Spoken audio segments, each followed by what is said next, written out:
Harish, the best academy. Good evening everyone, welcome to the Harish academy. This is Pratap. ఇక ఇవాళ current affairs start చేసే ముందు ఆస్పిరెంట్స్కి ఒక ముఖ్యమైన రిక్వెస్ట్ అండి. మన డిజిటల్ బోర్డుకి సంబంధించి కొన్ని అప్డేట్స్ అనేవి ఇన్స్టాల్ చేయడం జరుగుతూ ఉంది. సో ఇవాళ డిజిటల్ బోర్డులో మనం క్లాస్ చెప్పడం కుదరలేదండి. సో ఇదొక్కరోజు ల్యాప్టాప్లో డిస్కస్ చేసుకుందాం. ఇక tomorrow onwards definitely digital board పైన మ్యాక్సిమం టాపిక్స్ డిస్కస్ చేసుకుందాం. మనకి ఈరోజు అందుబాటులో ఉన్న సమయంలో ల్యాప్టాప్లో టాపిక్స్ని డిస్కస్ చేసుకుందాం. ఇక ఇవాళ current affairs June 24, 2026 current affairs మనం డీటెయిల్గా డిస్కస్ చేసుకుందాం. ఇవాళ మన ఫస్ట్ టాపిక్ ఇంటర్నేషనల్ రిలేషన్స్కి సంబంధించి ఇండియా రష్యా మధ్య కుదిరిన ఒక ముఖ్యమైన అగ్రిమెంట్, న్యాయరంగంలో సహకారానికి భారత్ రష్యా ఒప్పందం. జ్యుడిషియల్ కోఆపరేషన్కి సంబంధించి ఇండియాకి రష్యాకి మధ్య ఒక అగ్రిమెంట్ కుదిరింది. జ్యుడిషియల్ కోఆపరేషన్, న్యాయరంగ సహకారానికి సంబంధించి సుప్రీంకోర్ట్ ఆఫ్ ఇండియా మరియు రష్యాకు సంబంధించిన సుప్రీంకోర్టుల మధ్య ఒక అగ్రిమెంటు రష్యా క్యాపిటల్ సిటీ అయిన మాస్కోలో జరిగింది. ఈ ఒప్పందము Indian chief justice of India, భారత సిజేఐ జస్టిస్ సూర్యకాంత్ గారు మరియు రష్యా సుప్రీంకోర్టు యొక్క చీఫ్ జస్టిస్ ఐగోర్ క్రాస్నోవ్ల మధ్య ఈ అగ్రిమెంట్ అనేది కుదిరింది. సో ఇక్కడ ఎగ్జామ్ పాయింట్ ఆఫ్ వ్యూలో మనం తెలుసుకోవాల్సింది సింపుల్గా డైరెక్ట్గా, న్యాయరంగంలో ఇటీవల ఏ దేశాల మధ్య, ఇండియాకి మరియు ఏ దేశానికి మధ్య అగ్రిమెంట్ కుదిరింది అంటే డైరెక్ట్గా రష్యా. అయితే ఇక్కడ ఎగ్జామ్ పాయింట్ ఆఫ్ వ్యూలో మీరు ఫోకస్ చేయాల్సింది, ఇటీవల కాలంలో ఇండియాకి రష్యాకి మధ్య చూసుకుంటే మెయిన్గా డిఫెన్స్ డీల్స్ కావచ్చు, క్రూడ్ ఆయిల్కి సంబంధించి, ఈ ముడి చమురు రవాణాకు సంబంధించి కూడా కోఆపరేషన్ అనేది చాలా అద్భుతంగా ఉందని చెప్పవచ్చు. డిఫెన్స్ సెక్టార్ విషయానికి వస్తే ఇండియా రష్యా అంటేనే గుర్తు రావాల్సినది S-400 Trump missile defence system. ఇవి మనం డిస్కస్ చేసుకున్నాం. సుదర్శన్ చక్ర అంటారు, long range surface to air missile defence system. ఏంటిది? S-400. అలానే ఇగ్లా-S మిసైల్స్ అంటేనే మనకి గుర్తు రావాల్సినది రష్యా నుంచి మనం వాటిని పర్చేస్ చేస్తూ ఉన్నాం. సో ఇలా మనకి BrahMos super sonic cruise missiles అంటేనే గుర్తు రావాల్సినది ఇండియా రష్యా కలిసి సంయుక్తంగా ఉత్పత్తి చేస్తూ ఉన్నాయి, ప్రొడ్యూస్ చేస్తూ ఉన్నాయి. సో డిఫెన్స్ పరంగా తీసుకున్నా, క్రూడ్ ఆయిల్ పరంగా తీసుకున్నా కూడా కోఆపరేషన్ అనేది చాలా అద్భుతంగా ఉందని చెప్పవచ్చు. ఇప్పుడు ఈ యొక్క జ్యుడిషియల్ కోఆపరేషన్, న్యాయరంగానికి సంబంధించి కూడా ఒక అగ్రిమెంట్ కుదిరింది. మరి అగ్రిమెంట్లో భాగంగా ఏం చేస్తారు, ఎప్పుడైనా ఒప్పందం కుదిరినప్పుడు ఏం చేస్తారు అంటే లాంగ్ టర్మ్ ట్రైనింగ్ ప్రోగ్రామ్స్, ఇరు దేశాలకు సంబంధించిన న్యాయవాదులు, అడ్వకేట్స్కి కావచ్చు, జడ్జెస్కి ఏదైనా అవసరమైన ట్రైనింగ్ ప్రోగ్రామ్స్ని నిర్వహించడము, ట్రైనింగ్ ప్రోగ్రామ్స్ని కండక్ట్ చేయడము, శిక్షణా కార్యక్రమాలు కావచ్చు, జాయింట్ సెమినార్సు, కాన్ఫరెన్సెస్, అలానే ఎక్స్చేంజ్ విజిట్స్, పరస్పరం జడ్జెస్ ఆ కంట్రీకి వెళ్ళడం, ఆ కంట్రీ నుంచి ఇక్కడికి రావడం, అటువంటి బేసిక్ థింగ్స్ అనేవి జరుగుతాయండి. సో ఇక్కడ సింపుల్గా గుర్తుపెట్టుకోవాల్సింది న్యాయరంగంలో సహకారానికి భారత్ రష్యా ఒప్పందం. మరి అయితే కొద్దిగా మనం బ్యాక్గ్రౌండ్ తీసుకుంటే ఇటీవల కాలంలో జ్యుడిషియల్ సెక్టార్కి సంబంధించి ఇండియా టెక్నాలజీని ఎక్కువగా యూజ్ చేస్తూ ఉంది. ఇప్పుడు ఈ ఒప్పందంలో భాగంగా టెక్నాలజీని కూడా ఎలా యూజ్ చేయాలి జ్యుడిషియరీలో అని చెప్పేసి వీళ్ళు డిస్కస్ చేయడం జరిగింది. సో మనం చూసుకుంటే ఇటీవల మనం ఒక టాపిక్ కూడా డిస్కస్ చేసుకున్నాం. మే మంత్లో అనుకుంటాను, May or April, just 2 months back మనం ఒక టాపిక్ డిస్కస్ చేసుకున్నాం. సుప్రీంకోర్ట్ ఆఫ్ ఇండియా ఒక డేటాబేస్ని కూడా లాంచ్ చేసింది ఇటీవల. 1 case 1 data పేరిట, 1 case 1 data పేరిట, 1 case 1 data అనే ఒక డిజిటల్ ప్రోగ్రామ్ని కూడా లాంచ్ చేసింది. ఏంటిది 1 case 1 data అనేది? ఇదొక డిజిటల్ ప్లాట్ఫామ్. ముఖ్యంగా సుప్రీంకోర్టు, భారతదేశంలోని హైకోర్టులు, ఇండియాలోని డిస్ట్రిక్ట్ కోర్ట్సు, తాలూకా కోర్టులకు సంబంధించిన ఇన్ఫర్మేషన్ అంతా, డేటా అంతా కూడా, సమాచారాన్ని ఒక డిజిటల్ సిస్టంలో పొందుపరచాలి, ఒక యూనిఫైడ్ డిజిటల్ సిస్టమ్గా తయారు చేయాలి అని చెప్పేసి 1 case 1 data ప్లాట్ఫామ్ని ఎవరు లాంచ్ చేశారంటే సుప్రీంకోర్ట్ ఆఫ్ ఇండియా లాంచ్ చేసింది రీసెంట్గా, జస్ట్ 2 months బ్యాక్ అన్న విషయం గుర్తుపెట్టుకోండి. అలానే మరొక టాపిక్ కూడా మనం డిస్కస్ చేసుకున్నాం. సుసహాయ్ అనే ఒక ఆర్టిఫిషియల్ ఇంటెలిజెన్స్ ఆధారిత చాట్బాట్ని కూడా సుప్రీంకోర్టు లాంచ్ చేసింది, సిజేఐ గారు లాంచ్ చేశారు అని చెప్పేసి. మరి సుసహాయ్ అనే ఏఐ ఆధారిత చాట్బాట్ ఏం చేస్తుంది?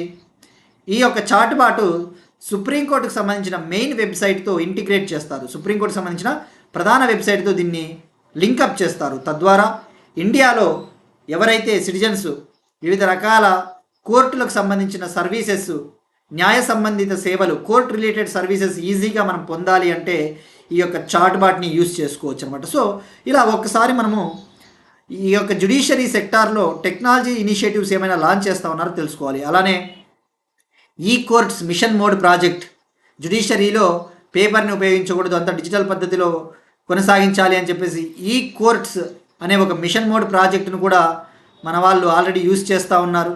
ఇట్లా ఒకసారి బ్యాక్గ్రౌండ్ లింక్ చేసుకుంటే సరిపోతుందండి. ఇది ఫస్ట్ టాపిక్.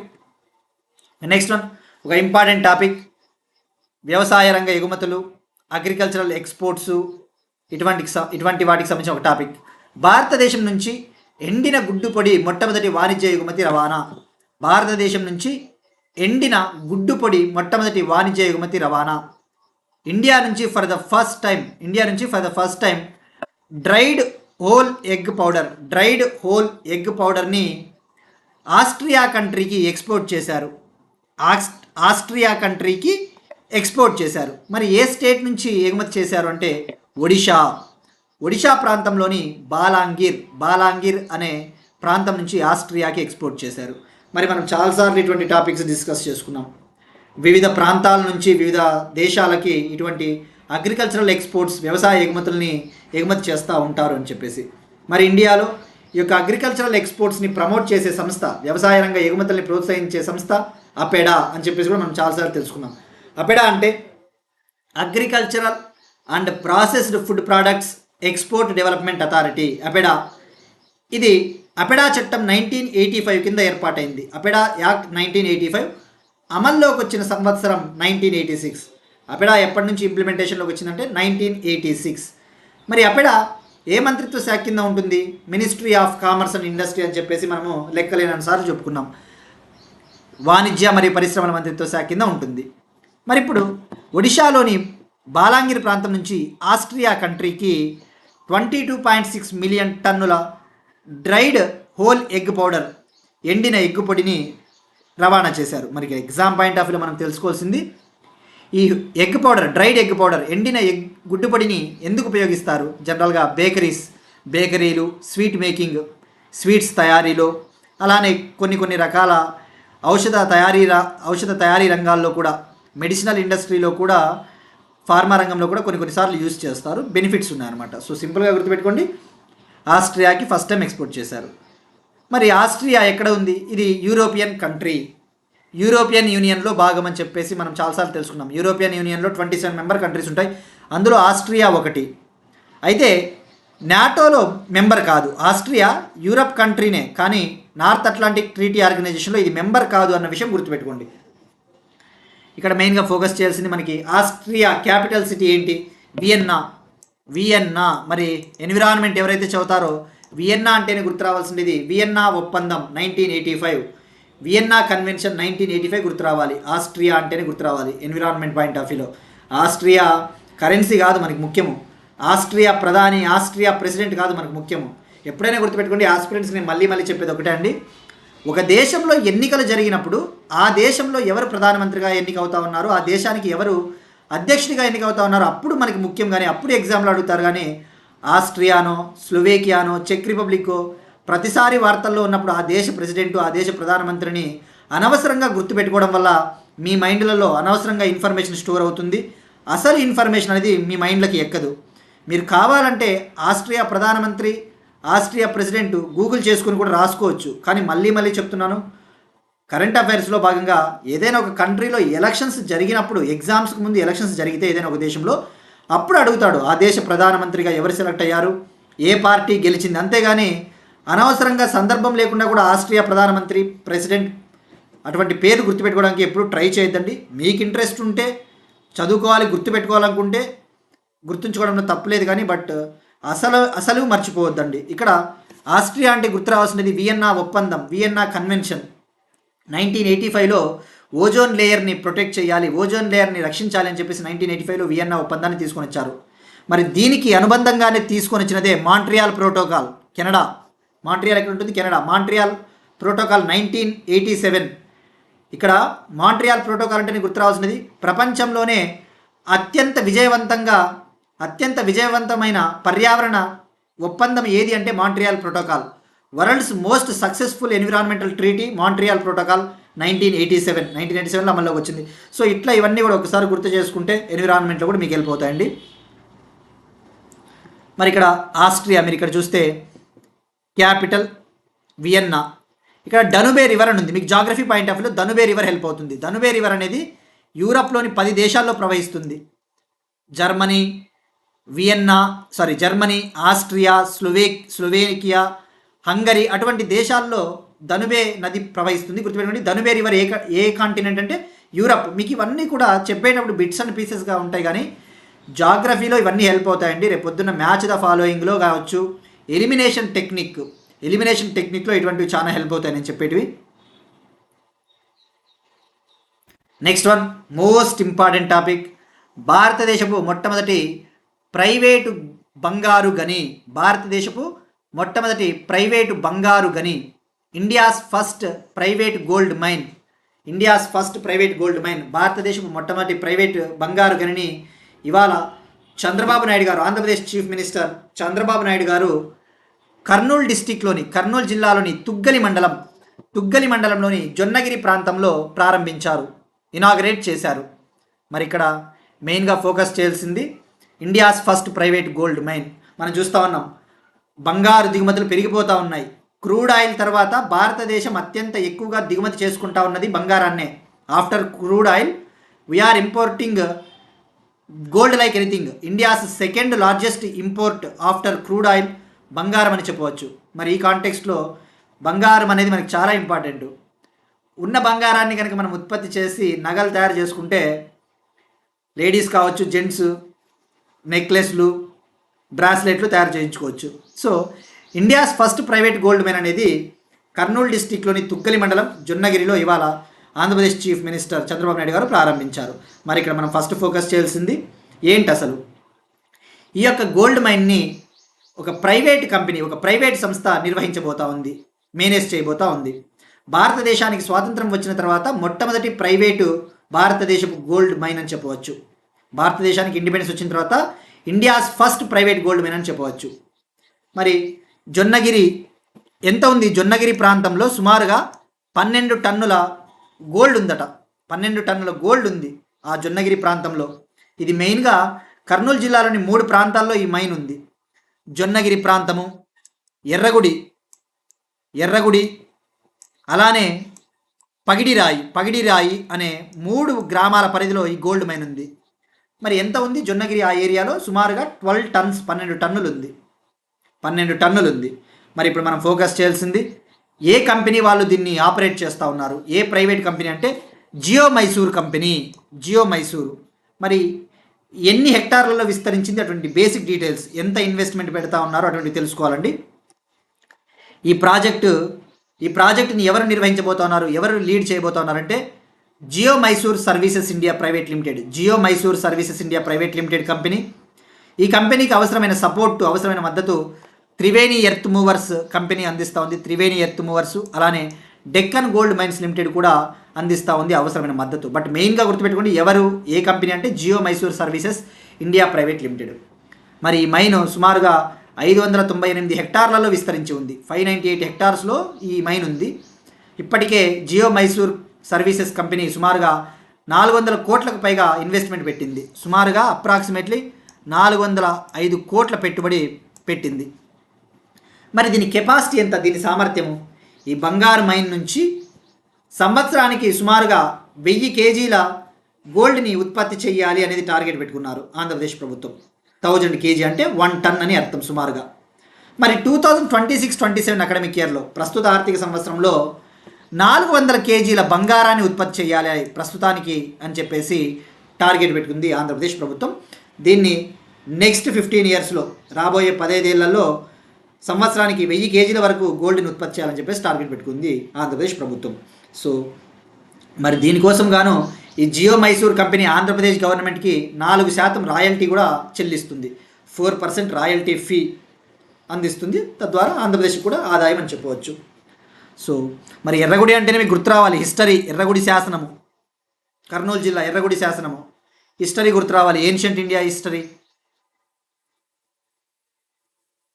సో ఇది అండి భారతదేశము మొట్టమొదటి private gold mine Jonnagiri. So గుర్తుపెట్టుకుని మండలం కూడా గుర్తుపెట్టుకోండి.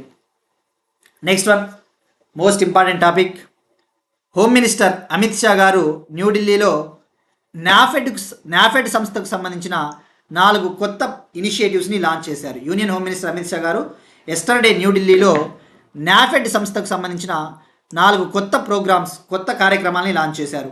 Union home minister Amit Shah launched 4 key NAFED initiatives. మరి ఇక్కడ ఫస్ట్ నాఫెడ్ అంటే ఏంటో తెలుసుకోవాలి. నాఫెడ్ అంటే national agricultural cooperative marketing federation of India. National agricultural cooperative marketing federation of India. NAFED సంస్థ అనేది ఫార్మర్స్ కోఆపరేటివ్స్కి సంబంధించిన ఒక సంస్థ, రైతుల సహకార సంస్థలకు సంబంధించిన ఒక సంస్థ. దీని ముఖ్య ఉద్దేశము రైతుల యొక్క వ్యవసాయ ఉత్పత్తులు ఏవైతే ఉంటాయో ఆ వ్యవసాయ ఉత్పత్తులకు తగిన ధరలు కల్పించాలి, తగిన మార్కెటింగ్ సదుపాయాలు కల్పించాలి అనేది దీని ముఖ్య ఉద్దేశం. మెయిన్ ఆబ్జెక్టివ్ అగ్రికల్చరల్ ప్రొడ్యూస్కి మార్కెటింగ్ ఫెసిలిటీసు, అలానే ఫార్మర్స్కి అవసరమైన మినిమం సపోర్ట్ ప్రైస్ అందించడానికి అవసరమైన చర్యలు చేపడుతుంది. మరి ఇది ఎప్పుడు ఏర్పాటైంది అంటే 1958లో ఏర్పాటైంది. 1958 అక్టోబర్ 2 గాంధీ జయంతి రోజున ఏర్పాటైంది. దీని హెడ్ క్వార్టర్స్ న్యూఢిల్లీ. మరి union home minister Amit Shah గారు ఎస్టర్డే ఈ నాఫెడ్ సంస్థకు సంబంధించి 4 కొత్త కార్యక్రమాలని లాంచ్ చేశారు. మరి అవి ఏంటివి అంటే, ఒకటి nafex.in అనే ఒక అగ్రికల్చరల్ ఈ ఆక్షన్ ప్లాట్ఫామ్. nafex.in అనే ఒక వ్యవసాయ ఈ వేలంపాట ప్లాట్ఫారం. మరి ఏంటిది ఇది? ఏం చేస్తుంది అంటే, ఈ రైతులు ఉత్పత్తి చేసే వ్యవసాయ ఉత్పత్తులు ఏవైతే ఉంటాయో వాటిని ఎలక్ట్రానిక్ పద్ధతిలో, డిజిటల్ పద్ధతిలో వేలంపాట వేసేందుకు ఒక ప్లాట్ఫామ్ nafex.in అన్న విషయం గుర్తుపెట్టుకోండి. అలానే దృష్టి అనే ఒక ఇన్వెంటరీ మేనేజ్మెంట్ సిస్టమ్ని లాంచ్ చేశారు. దృష్టి అనే ఒక ఇన్వెంటరీ మేనేజ్మెంట్ డిజిటల్ సిస్టమ్ని లాంచ్ చేశారు. అలానే నాఫెడ్కి సంబంధించిన ERP solution, enterprise resource planning అనే ఒక ప్లాట్ఫామ్, ఈఆర్పి అనే ఒక ప్లాట్ఫామ్ని లాంచ్ చేశారు. Most important thing, NAFED Kalyan అనే ఒక ఇనిషియేటివ్ని లాంచ్ చేశారు. నాఫెడ్ కళ్యాణ్ ఇది రైతుల చిల్డ్రన్ ఎవరైతే ఉంటారో, రైతుల బిడ్డలు ఉంటారు కదా, ఫార్మర్స్ చిల్డ్రన్కి అవసరమైన స్కాలర్షిప్ అందించేందుకు లాంచ్ చేసిన ఒక ఇనిషియేటివ్ నాఫెడ్ కళ్యాణ్. ఇక అలానే union home minister Amit Shah గారు మాట్లాడుతూ, ఈ నాఫెడ్ సంస్థకు వచ్చే ప్రాఫిట్స్, నాఫెడ్ సంస్థకు వచ్చే లాభాలలో, సంవత్సరానికి వచ్చే లాభాలలో 1%, 1% రైతుల చిల్డ్రన్ ఎవరైతే ఉంటారో వాళ్ళకు సంబంధించి ఉన్నత విద్యా స్కాలర్షిప్స్ కోసము కేటాయించాలి అని చెప్పేసి కూడా హోమ్ మినిస్టర్ అమిత్ షా గారు ప్రకటించారు. సో గుర్తుపెట్టుకోండి, ఇక్కడ మెయిన్గా దృష్టి portal, ERP portal, nafex.in auction portal, NAFED Kalyan portal అనేవి నాఫెడ్ సంస్థ కోసం లాంచ్ చేశారు హోమ్ మినిస్టర్ అమిత్ షా గారు అనే విషయం గుర్తుపెట్టుకోండి. Next one, Andhra Pradesh current affairs అండి. మనం ఇందాక చెప్పుకున్నది అది అందరూ ఆంధ్రప్రదేశ్ కరెంట్ అఫైర్ అనుకోవచ్చు. కర్నూలు జిల్లా తుగ్గలి మండలం భారతదేశం మొట్టమొదటి ప్రైవేటు బంగారు గని అంటే అది ఇండియాలోనే మొదటిది కాబట్టి అది అన్ని రకాల ఎగ్జామ్స్కి ప్రిపేర్ అయ్యేవాళ్ళు, నార్త్ ఇండియా స్టూడెంట్స్ అయినా చదివి తీరాల్సిందే. ఇప్పుడు ఇది ఆంధ్రప్రదేశ్కి సంబంధించిన ఒక టాపిక్ అండి. స్వర్ణాంధ్ర విజన్ 2047 లక్ష్యాన్ని సాధించడం కోసం ఐఎఫ్ఎంఆర్ సంస్థతో ఆంధ్రప్రదేశ్ ప్రభుత్వం ఒప్పందం. స్వర్ణాంధ్ర విజన్ 2047 టార్గెట్, ఆ యొక్క లక్ష్యాన్ని సాధించడం కోసం ఏపీ గవర్నమెంట్ ఐఎఫ్ఎంఆర్ అనే ఒక ఇన్స్టిట్యూట్తో అగ్రిమెంట్ కుదుర్చుకునింది. మరి ఇక్కడ ఐఎఫ్ఎంఆర్ అంటే ఏంటి? Institute for financial management and research. Institute for financial management and research సంస్థ.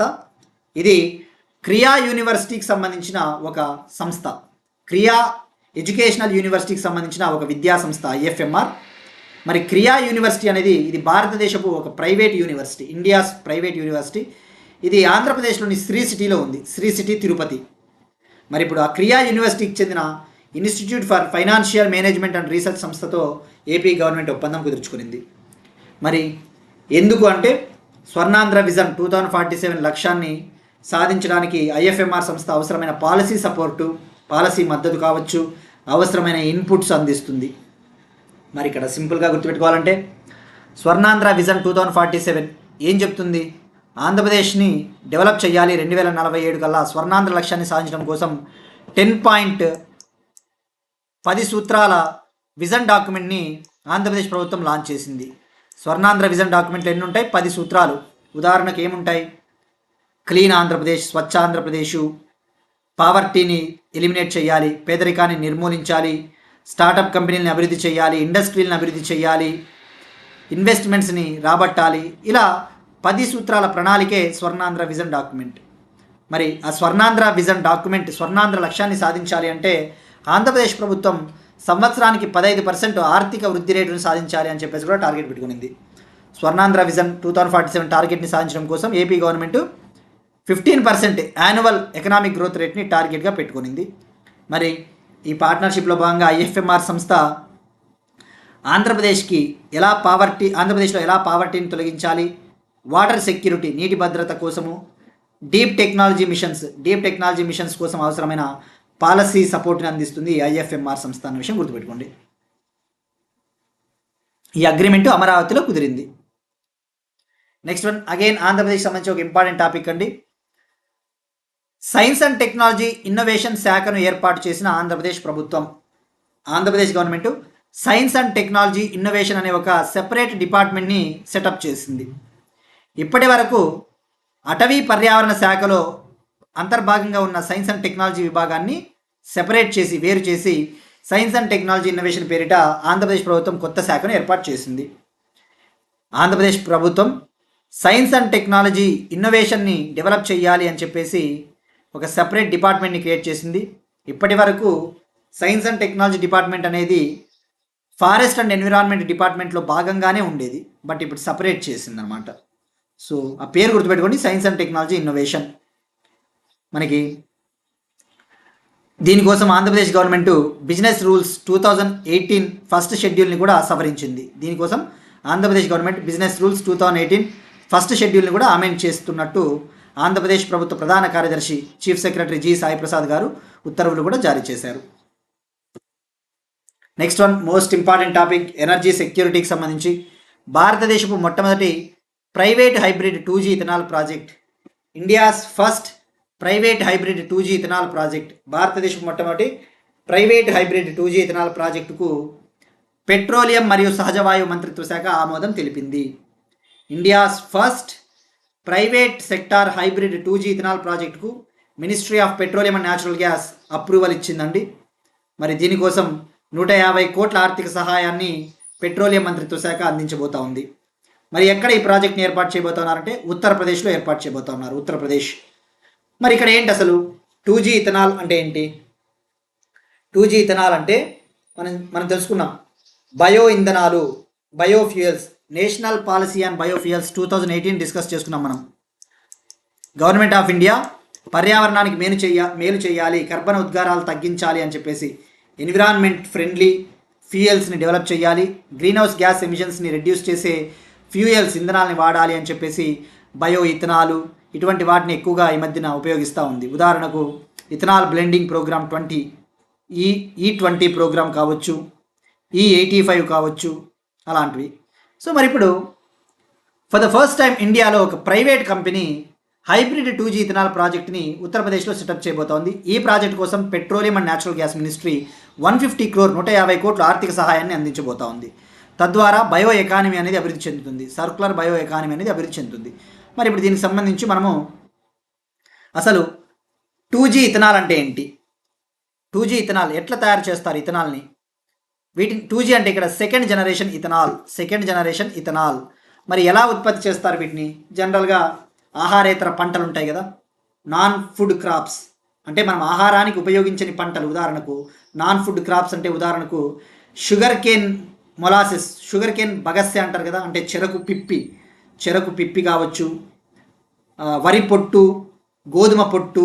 మనం రైస్ పంటని గోధుమ పంటని కోసేసిన తర్వాత మిగిలిపోతుంది కదా చెత్త వ్యర్థాలు, రైస్ హస్క్ అంటారు, వీట్ హస్క్, వరి పొట్టు, గోధుమ పొట్టు కావచ్చు. మొక్కజొన్న కంకులు ఉంటాయి కదా, ఆ మొక్కజొన్న అంతా కూడా తీసేసిన తర్వాత ఆ కంకులు ఖాళీ కంకులు ఉంటాయి కదా, ఆ మొక్కజొన్న కంకులు, అటువంటి వాటి నుంచి sugarcane molasses, sugarcane bagasse అంటారు దాన్నే. అటువంటి వాటి నుంచి ఇంధనాన్ని ఉత్పత్తి చేస్తే అదే 2G ఇథనాల్. మరి దీన్ని ఎలా తయారు చేస్తారు, ఇందులో ఇన్వాల్వ్ అయిన కంపెనీలు ఏవి, ఇందులో ఏ కంపెనీలు ఉన్నాయో మనం తెలుసుకోవాలండి. మరి ఈ ప్రాజెక్టుని పెట్రోలియం అండ్ న్యాచురల్ గ్యాస్ మంత్రిత్వ శాఖ PM జీవన్ యోజన పథకంలో భాగంగా ఆమోదం తెలిపింది పిఎం జీవన్ యోజన పథకంలో భాగంగా. మరి ఈ ప్రాజెక్టు ద్వారా రోజుకు సుమారుగా 91 కిలోలీటర్ల 2G హైబ్రిడ్ బయో ఇథనాల్ని ఉత్పత్తి చేస్తారు. ఎవ్రీడే 91 కిలోలీటర్స్ హైబ్రిడ్ 2G ఇథనాల్ని ప్రొడ్యూస్ చేస్తారు. మరి ఇందులో ఉన్న కంపెనీలు ఏవి అంటే ఫస్ట్ ఎలా ఉంటుంది, ఇందులో భాగంగా ఒక బయో రిఫైనరీ ప్రాజెక్ట్ని ఏర్పాటు చేస్తారు. ఈ బయో రిఫైనరీ ప్రాజెక్ట్లో వ్యవసాయ వ్యర్థాలు ఏవైతే ఉంటాయో అగ్రికల్చరల్ రెసిడ్యూస్ అంటారు కదా, ఆ వ్యవసాయ వ్యర్థాలని మొదట సింథటిక్ గ్యాస్గా మార్పు చేస్తారు. అగ్రికల్చరల్ రెసిడ్యూస్ని first synthesis gas or syn గ్యాస్గా కన్వర్ట్ చేస్తారు. మరి సిన్ గ్యాస్ మనం డిస్కస్ చేసుకున్నాం. సిన్ గ్యాస్ని ఎందుకు ఉపయోగిస్తారు? ఇండస్ట్రీస్లో ఉపయోగిస్తారు. ఎలక్ట్రిసిటీ జనరేషన్, విద్యుత్ ఉత్పత్తి కోసం కావచ్చు. అమ్మోనియం నైట్రేటు, మిథనాలు, ఇథనాలు అటువంటి లిక్విడ్ ఫ్యూయల్స్, అటువంటి బయోఫ్యూయల్స్ తయారు చేయడానికి సిన్ గ్యాస్ను ఉపయోగిస్తారని చెప్పేసి తెలుసుకున్నాం. సిన్ గ్యాస్ని ఎలా తయారు చేస్తారు? ఉదాహరణకు కోల్ నుంచి తయారు చేస్తారు, కోల్ గ్యాసిఫికేషన్ టెక్నాలజీ ద్వారా అని చెప్పేసి. మరి ఇప్పుడు ఈ వ్యవసాయ వ్యర్థాలు అగ్రికల్చరల్ రెసిడ్యూస్ ఏవైతే ఉంటాయో వాటిని సింథసిస్ గ్యాస్గా కన్వర్ట్ చేస్తారు. దీనికోసం అంకుర్ సైంటిఫిక్ ఎనర్జీ టెక్నాలజీస్ అనే ఒక కంపెనీ టెక్నాలజీ అందిస్తూ ఉంది. అంకుర్ సైంటిఫిక్ ఎనర్జీ టెక్నాలజీస్ అనే కంపెనీ ఒక టెక్నాలజీని అందిస్తూ ఉంది. ఆ తర్వాత సింథటిక్ గ్యాస్ని లాంజా టెక్ అనే ఒక కంపెనీ అందించిన గ్యాస్ ఫెర్మెంటేషన్ టెక్నాలజీని ఉపయోగించి ఇథనాల్గా తయారు చేస్తారు, ఇథనాల్గా ఉత్పత్తి చేస్తారు సిన్ గ్యాస్ని ఉపయోగించి. సో ఓవరాల్గా ఈ ప్రాజెక్టుని ఎవరు ఏర్పాటు చేస్తూ ఉన్నారంటే స్ప్రే ఇంజనీరింగ్ డివైజెస్ లిమిటెడ్ అనే ఒక కంపెనీ. ఈ కంపెనీకి అవసరమైన technology support Ankur scientific energy company అందిస్తూ ఉంది. లాంజా టెక్ అనే ఒక కంపెనీ కూడా అందిస్తూ ఉందన్న విషయం గుర్తుపెట్టుకోండి. ఉత్తరప్రదేశ్.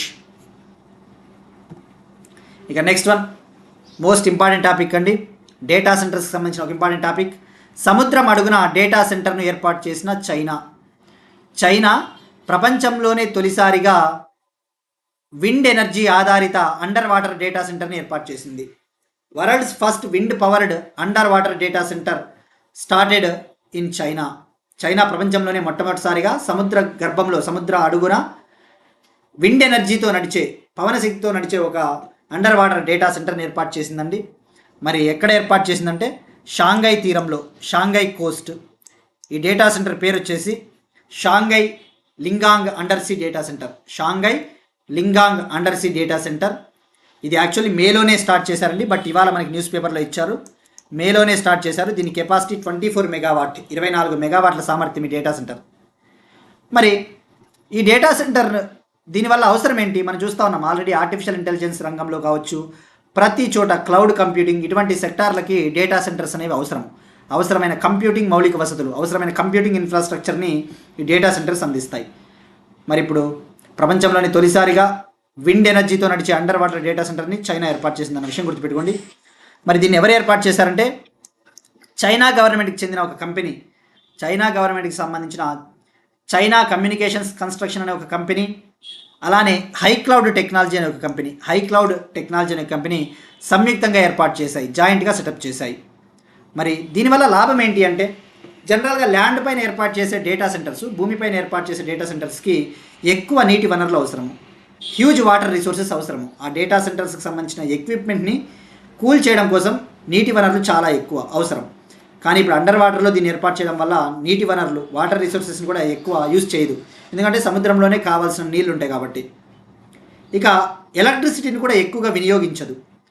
ల్యాండ్ పైన ఏర్పాటు చేసే డేటా సెంటర్లతో పోల్చుకుంటే ఈ యొక్క అండర్ వాటర్ డేటా సెంటర్స్ అనేవి 5వ వంతు తక్కువ విద్యుత్తుని వినియోగిస్తుంది, అంటే ఎలక్ట్రిసిటీని తక్కువగా యూజ్ చేస్తుందన్న విషయం గుర్తుపెట్టుకుంటే సరిపోతుంది, అంతే, ఎనఫ్. సో ఇది అండి Shanghai Lingang under sea data centre China. Next one international రిలేషన్స్కి సంబంధించి ఇందాక చెప్పుకున్నట్టు వివిధ దేశాల్లో ఏం జరుగుతూ ఉంది. ఇథియోపియా దేశ ప్రధానిగా Abiy Ahmed Ali win అయ్యాడండి.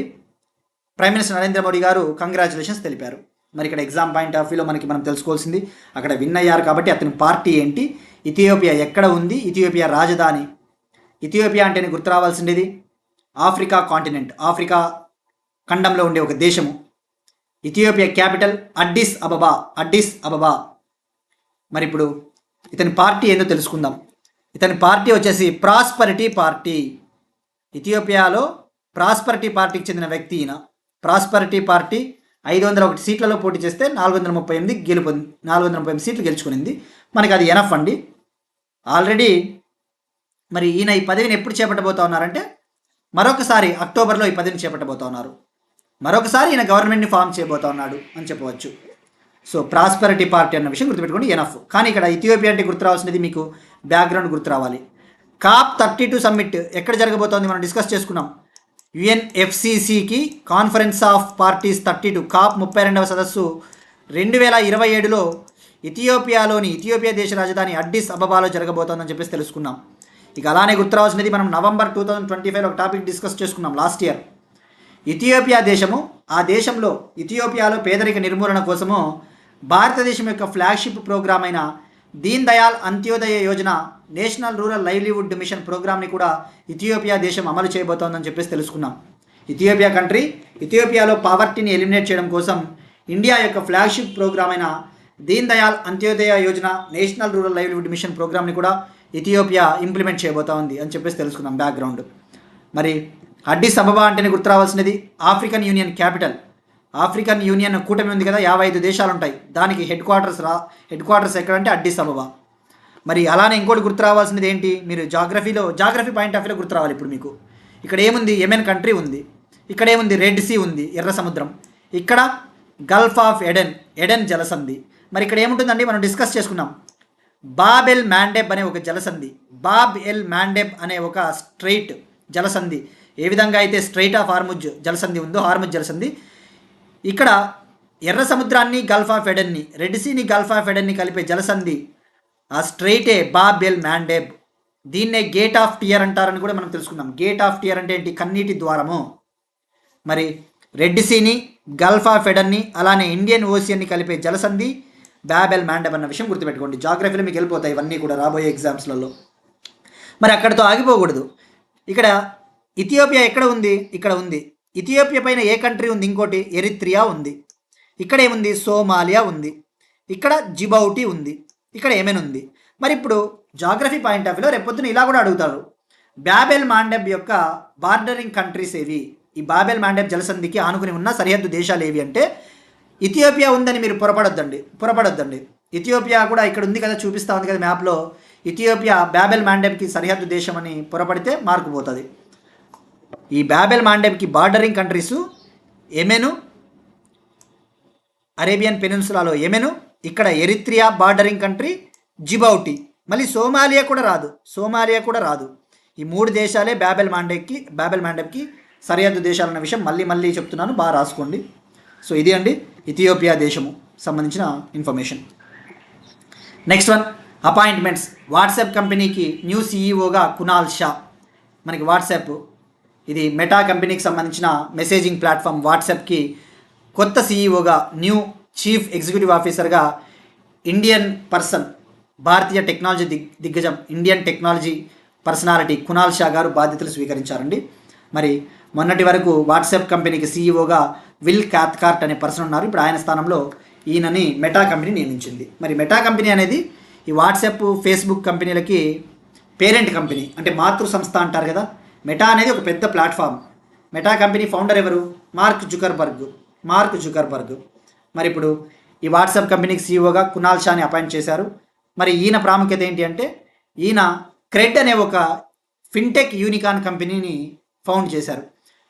Cred అనే ఒక ఫిన్టెక్ ఫైనాన్షియల్ టెక్నాలజీ యూనికార్న్ కంపెనీని స్థాపించారు ఈయన. మరి ఆల్రెడీ క్రెడ్లో ఈయన ఓనర్ కాబట్టి క్రెడ్ కంపెనీకి ఇప్పుడు వాట్సాప్ సీఈఓగా బాధ్యతలు చేపట్టబోతున్నారు. ఇక క్రెడ్లో 8,550 కోట్లు మెటా సంస్థ పెట్టుబడులు కూడా పెట్టబోతా ఉంది ఈయన సీఈఓగా అయినందుకు గాను. సో అంటే పరస్పరం సహకారం అని అర్థం అంతే. సో మరి యూనికార్న్ అంటే మనం తెలుసుకున్నాం, ఒక ప్రైవేట్ స్టార్టప్ కంపెనీ వాల్యూ, ఒక ప్రైవేటు కంపెనీ యొక్క వాల్యూ $1 బిలియన్ లేదా అంతకంటే ఎక్కువ ఉంటే అది యూనికార్న్ కంపెనీ అని చెప్పేసి కూడా మనం తెలుసుకున్నాం, రైట్. మరి ఇక్కడ ఒక క్వశ్చన్ ఆస్పిరెంట్స్కి, భారతదేశంలో ఇటీవల మనము 130వ యూనికార్న్ కంపెనీ గురించి డిస్కస్ చేసుకున్నాం. దాని పేరేంటో ట్రై చేయండి. ఇవి వాటి కరెంట్ అఫైర్స్ అండి. Will meet you again tomorrow and thank you everyone.